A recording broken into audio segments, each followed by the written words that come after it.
সেনাবাহিনীর পক্ষ থেকে, সামরিক বাহিনীর পক্ষ থেকে বিবৃতি দিয়ে জানানো হলো আইএসপিআর এর মাধ্যমে যে কত 626 জন, সংখ্যাটা ভুল করে না থাকলে 626 জন সামরিক সেনাবাহিনীর সদস্য ক্যান্টনমেন্টে আশ্রয় নিয়েছিল। এর মধ্যে রাজনীতিবিদ ছিলেন, এর মধ্যে পুলিশের আত্মীয় পরিজন, পরিবার, পুলিশ অফিসার এরা ছিলেন। ঠিক কারা ছিলেন এই তথ্য আমরা জানি না। আসসালামু আলাইকুম প্রিয় দর্শক, বৈষম্যবিরোধী ছাত্র আন্দোলনে অসংখ্য ছাত্র এবং জনতা পুলিশের গুলিতে মৃত্যুবরণ করেছেন এবং আওয়ামী লীগের ছাত্রলীগের গুলিতে মৃত্যুবরণ করেছে। এই ইতিহাস সকলেরই জানা। এখন কথা হলো, যারা অপরাধ করেছে তারা কিভাবে দেশ থেকে পালিয়ে গেলেন। এবং আমরা জানি শেখ হাসিনা পালিয়ে গিয়েছেন, কিন্তু বাকি যে নেতাগুলো রয়েছেন ওবায়দুল কাদের সহ আরও বড় আওয়ামী লীগের যে বড় বড় নেতারা রয়েছেন, আমরা শুনেছিলাম সেগুলোকে সেনা হেফাজতে রাখা হয়েছে। কিন্তু এই সেনা হেফাজত থেকে এখন অনেকেরই নাম শোনা যাচ্ছে তারা অমুক দেশে রয়েছেন, অমুক দেশে চলে গিয়েছেন। এরা কি করে গেল প্রিয় দর্শক? এদের যাওয়ার মাধ্যমটা কি? এরা নিজের ইচ্ছায় বা ক্যাম্পে গেল আবার নিজের ইচ্ছায় বার হলো, নাকি তাদেরকে এমনভাবে পালিয়ে যাওয়ার জন্য সুযোগ করে দেওয়া হয়েছে? প্রিয় দর্শক, এ নিয়ে আরও অনেক গুরুত্বপূর্ণ কথা বলেছেন গোলাম মুর্তজা। আমরা তার বক্তব্যটি শুনবো, তারপরে বিস্তারিত থাকছে। হত্যার প্রধান দুই অপরাধী, একজন শেখ হাসিনা, যিনি গণভবনে অবস্থান করে হুকুম দিয়ে ছাত্র জনতাকে হত্যা করিয়েছেন, আরেকজন ওবায়দুল কাদের। শেখ হাসিনা ওবায়দুল কাদেরকে নির্দেশ দিয়েছেন, ওবায়দুল কাদের ছাত্রলীগকে নির্দেশ দিয়েছে। ছাত্রলীগ রামদা, চাপাতি, চাইনিজ কুড়াল, শর্টগান নিয়ে ছাত্র জনতার উপর হামলা করেছে, গুলি করেছে। পুলিশ, ছাত্রলীগ, যুবলীগ, আওয়ামী লীগ সম্মিলিতভাবে গুলি করে মানুষকে হত্যা করেছে। সেই হত্যাকাণ্ডের এখনও পুরো সংখ্যা নিশ্চিত হওয়া যায়নি। সেটা 700, 800, 1000, 1200 শেষ পর্যন্ত গিয়ে কত হবে আমরা জানি না।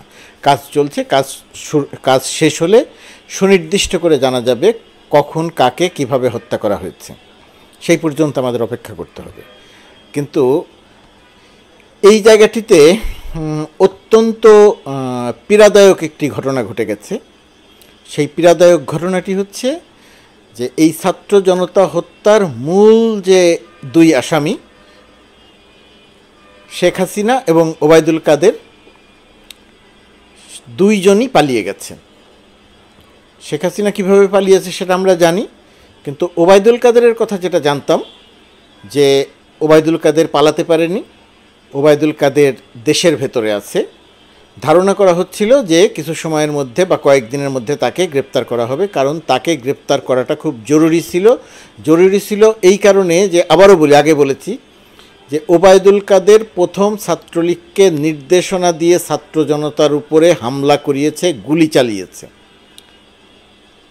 তো ওবায়দুল কাদের আর শেখ হাসিনার নামেই সবচেয়ে বড় মামলাটা হওয়া দরকার অপরাধের, হত্যাকাণ্ডের। এখন প্রশ্ন হচ্ছে, এই ওবায়দুল কাদেরের সঙ্গে আজকের প্রথম আলোর সংবাদ অনুযায়ী প্রথম সারির নেতাদের যে কয়জন ধরা পড়েছে, এর বাইরে অন্য প্রায় সবাই পালিয়ে গেছে এবং এদের প্রায় কেউই এয়ারপোর্ট দিয়ে পালায়নি। এদের অধিকাংশই পালিয়েছে সীমান্ত এলাকা দিয়ে, অর্থাৎ ভারত বাংলাদেশ যে সীমান্ত, এই সীমান্ত দিয়ে তারা পালিয়েছে। প্রশ্ন আসে, এরা কিভাবে পালালো? কারা এদের পালাতে সহায়তা করলো? কাদের যোগসাজশে এরা পালালো?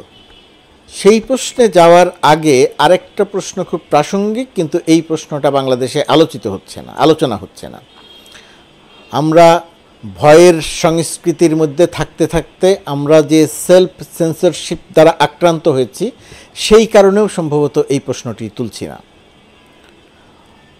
5 আগস্ট ছাত্র জনতার গণ অভ্যুত্থানের মুখে যখন শেখ হাসিনা সরকারের পতন হলো, শেখ হাসিনা যখন তার বোনকে নিয়ে পালিয়ে গেল,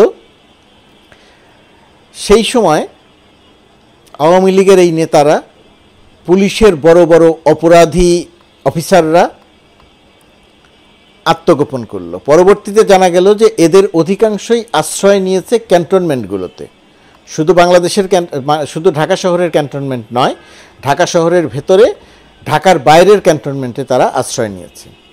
এই গুঞ্জনটা সত্যে প্রমাণিত হলো একদিনের মধ্যেই সেনাবাহিনীর পক্ষ থেকে, সামরিক বাহিনীর পক্ষ থেকে বিবৃতি দিয়ে জানানো হলো আইএসপিআরের মাধ্যমে যে কত 626 জন, সংখ্যাটা ভুল করে না থাকলে 626 জন সামরিক সেনাবাহিনীর সদস্য ক্যান্টনমেন্টে আশ্রয় নিয়েছিল। এর মধ্যে রাজনীতিবিদ ছিলেন, এর মধ্যে পুলিশের আত্মীয় পরিজন, পরিবার, পুলিশ অফিসার এরা ছিলেন। ঠিক কারা ছিলেন এই তথ্য আমরা জানি না। এই তথ্যটি সাধারণ জনমানুষকে জানানো হয়নি, মাধ্যমকেও জানানো হয়নি। ভয়ের সংস্কৃতির কথা বলছি এই কারণে যে ইতিপূর্বে আমরা যে ভয়ের সংস্কৃতির মধ্যে ছিলাম, শেখ হাসিনাকে নিয়ে কোনো কথা বলা যেত না, জয়কে নিয়ে কোনো কথা বলা যেত না, রেহানাকে নিয়ে কোনো কথা বলা যেত না, ববিকে নিয়ে কোনো কথা বলা যেত না, অর্থাৎ শেখ পরিবারের এই কয়েকজনকে নিয়ে, তাদেরকে এবং তাদের সন্তানদের নিয়ে কোনো কথা বলা যেত না। ক্যান্টনমেন্ট ডিজিএফআই যে গুম খুনের সঙ্গে সম্পৃক্ত, আয়নাঘরের সঙ্গে সম্পৃক্ত বলে যে অভিযোগগুলো আসতো, সেগুলো নিয়েও কথা বলা যেত না। 5 আগস্টের অভ্যুত্থানের পরেও আমরা সেই ধরনেরই একটা ভয়ের সংস্কৃতির মধ্যে এখনও বসবাস করছি। আমরা এই প্রশ্ন করতে পারছি না যে ক্যান্টনমেন্টে কারা গিয়ে আশ্রয় নিল। হ্যাঁ, জীবন বাঁচানোর জন্য ক্যান্টনমেন্ট তাদেরকে আশ্রয় দিয়েছে, সেনাবাহিনী তাদেরকে আশ্রয় দিয়েছে, এটাকে আমরা ধন্যবাদ জানাই, সাধুবাদ জানাই, প্রশংসা করি। কারণ সেই সময় যদি ছাত্র জনতা এদের কাউকে রাস্তায় পেত, একদম পিটিয়ে মেরে ফেলতো, হত্যাকাণ্ড ঘটতো, যা কারো জন্য কাম্য নয়। সেনাবাহিনী তাদেরকে ক্যান্টনমেন্টের ভেতরে আশ্রয় দিয়েছে, এটা খুবই ভালো কাজ করেছে। এর জন্যে সেনাপ্রধান সহ যাদের প্রশংসা পাওয়া দরকার সবাইকেই প্রশংসা করি। কিন্তু পরের প্রশ্ন, এই যে 626 জন আশ্রয় নিল, এদেরকে তো সামরিক বাহিনী বা সেনাবাহিনীর দায়িত্ব ছিল বেসামরিক প্রশাসনের হাতে তুলে দেয়া, অথবা বেসামরিক প্রশাসনের দায়িত্ব ছিল এদেরকে সামরিক বাহিনীর কাছ থেকে বুঝে নেয়া। এদের মধ্যে যাদের বিরুদ্ধে অপরাধের অভিযোগ আসবে তাদের বিরুদ্ধে মামলা করা, তদন্ত করা, জেলে রাখা, বিচার প্রক্রিয়া সামনে এগিয়ে নিয়ে যাওয়া, যারা নিরপরাধ তাদেরকে ছেড়ে দেয়া। কিন্তু ক্যান্টনমেন্ট থেকে তারা নিজের ইচ্ছায় গিয়ে আশ্রয় নিলেন, নিজের ইচ্ছায় পালিয়ে চলে গেলেন, নিজের ইচ্ছায় ক্যান্টনমেন্ট থেকে বের হয়ে চলে গেলেন। এর মধ্যে কতজন রাজনীতিবিদ থাকলেন, কতজন পুলিশ অফিসার থাকলেন, কতজন অপরাধী থাকলেন, সেটা আমরা জানতে পারলাম না। এবং এখন যখন জানা যায় যে এই যে ওবায়দুল কাদের সহ যে বড় বড় নেতারা, এদের নাম বলতে চাই না, আমি নাম উচ্চারণ করতে চাই না, মুখেই নিতে চাই না, কারণ ছাত্র জনতা হত্যা করে এরা পাপের সর্বোচ্চ পর্যায়ে পৌঁছে গেছে। তো এই মানুষগুলোই যদি ক্যান্টনমেন্টে থেকে থাকে, তাহলে তারা স্বেচ্ছায় বের হয়ে এসে যে চলে গেল, পালিয়ে গেল, তাহলে তারা বিচার প্রক্রিয়ার বাইরে চলে গেল। পুলিশের যে অফিসারদেরকে খোঁজা হচ্ছে বা যাদের বিচার করা দরকার ছিল, তারা তো পালিয়ে চলে গিয়ে থাকে মানে কি, তারা গেছে। তো এটা কাদের সহায়তায় গেল? প্রথমত কথা, এখানে ক্যান্টনমেন্ট সামরিক বাহিনী, সেনাবাহিনীর একটা দায় আছে যে তারা বেসামরিক প্রশাসনের হাতে এদেরকে তুলে না দিয়ে যাওয়ার সুযোগ করে দিয়েছে। বেসামরিক প্রশাসনের, ডক্টর ইউনূস সরকারের বেসামরিক প্রশাসনের দায়িত্ব আছে, তারা সেনাবাহিনীর কাছ থেকে এদেরকে বুঝে নিয়ে যাচাই বাছাই করে যাদের ছাড়া দরকার তাদের না ছেড়ে, এটা নিয়ে কোনো প্রশ্নই করেনি, এটাকে তারা তাদের হেফাজতে নেওয়ার চেষ্টাই করেনি। তারপরে ঢাকা থেকে তারা বিভিন্ন উপায়ে সীমান্ত এলাকাতে গিয়ে পৌঁছেছেন। ধরা পড়েছেন অল্প কয়েকজন সাংবাদিক, 2 জন ধরা পড়েছেন, বিচারপতি মানিক ধরা পড়েছেন, ইসাক আলী খান পান্না ধরা পড়েননি, কিন্তু তিনি সীমান্ত পার হয়ে গিয়ে ওই পারে গিয়ে পিটুনিতে মারা গেছেন বলে যেটা ধারণা করা হয়। প্রশ্ন হচ্ছে যে এই যে মানুষগুলো সীমান্ত পার হয়ে চলে গেল, হাসান মাহমুদ ধরা পড়েছিল বলে শোনা যায়, তাহলে হাসান মাহমুদকে কে পার করে দিল? সীমান্ত পার করে দিল নাকি উড়োজাহাজ উঠিয়ে দিল? কে এই কাজটি করলো? আরাফাত ধরা পড়েছিল বলে গুঞ্জন পাওয়া গেল, ধারণা করা হচ্ছিল যে অল্প সময়ের মধ্যে তাকে গ্রেপ্তার করা হবে, সেও পালিয়ে গেছে বলে জানা যাচ্ছে। তো কারা কিভাবে এদেরকে পালিয়ে যাওয়ার সুযোগ দিল? এখানে গোয়েন্দা সংস্থার ভূমিকা কী ছিল? তারা কি করেছিল? তারা কি এদের নজরদারিতে রেখেছিল? তারা কি জানতো যে এই মানুষগুলো সীমান্ত পার হয়ে চলে যাচ্ছে? সরকারকে কি তারা রিপোর্ট দিয়েছিল? আমরা জানি না। সীমান্ত এলাকায় বিজিবি পাহারা দেন, এই বিজিবিকে দিয়ে শেখ হাসিনা সরকার নির্দয়ভাবে গুলি করে মানুষ হত্যা করিয়েছে। সেই বিজিবি কি আওয়ামী লীগের এই অপরাধী রাজনীতিবিদ মন্ত্রীদেরকে, সাবেক মন্ত্রীদেরকে সীমান্ত পার হতে সহায়তা করলো? এদের তো বিপুল টাকা, এই টাকা কি সীমান্ত পার হয়ে যেতে তাদের পক্ষে একটা বড় ভূমিকা রাখলো? মানিক 60-70 লাখ টাকা নিয়ে সীমান্ত পার হচ্ছিল, সেই কথা তো আমরা জানলাম।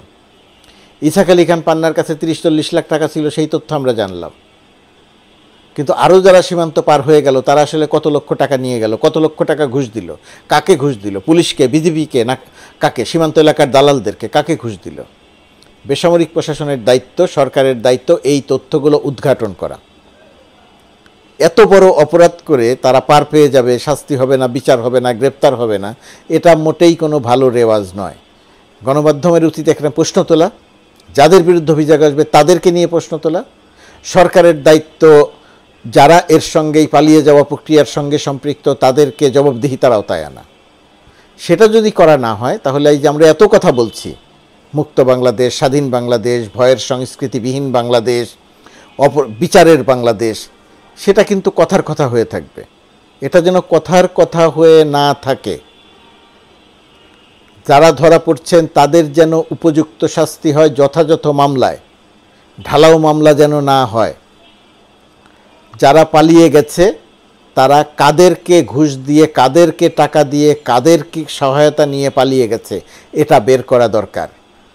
যে ওবায়দুল কাদের পালিয়ে গেছে, ওবায়দুল কাদেরের শাস্তি নিশ্চিত করতে না পারলেও ওবায়দুল কাদেরকে পালিয়ে যেতে সহায়তা কে করেছে তার শাস্তি হওয়া দরকার। আরাফাতকে পালিয়ে যেতে সহায়তা কে করেছে তার শাস্তি হওয়া দরকার।